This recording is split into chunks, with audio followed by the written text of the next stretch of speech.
আবার একটু নতুন রেসিপি নিয়ে আপনাদের পাশে চলে এলাম। চাউমিন, টমেটো আর এগ দিয়ে রেসিপিটি শুরু থেকে শেষ পর্যন্ত দেখবেন। সিদ্ধ করার জন্য জল বসিয়ে দিচ্ছি, দিচ্ছি লবণ 1 চামচ, দিচ্ছি চাউমিন,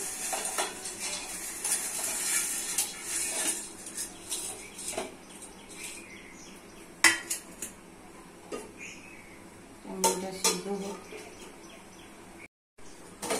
চাউমিন সিদ্ধ হয়ে গেছে।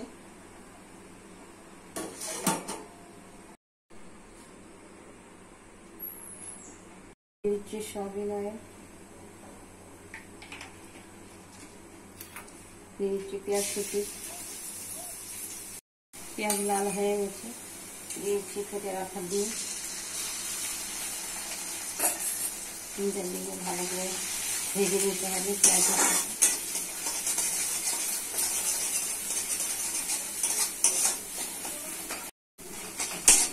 ডিমটা লাল হয়ে গেছে, দিচ্ছি টমেটো, ডিমটা দিয়ে ভালো করে ভেজে নিতে হবে। ডিমটা মতো ভাজা হয়ে গেছে, দিয়েছি চাউমিন। এইভাবে চাউমিন রান্না করবেন।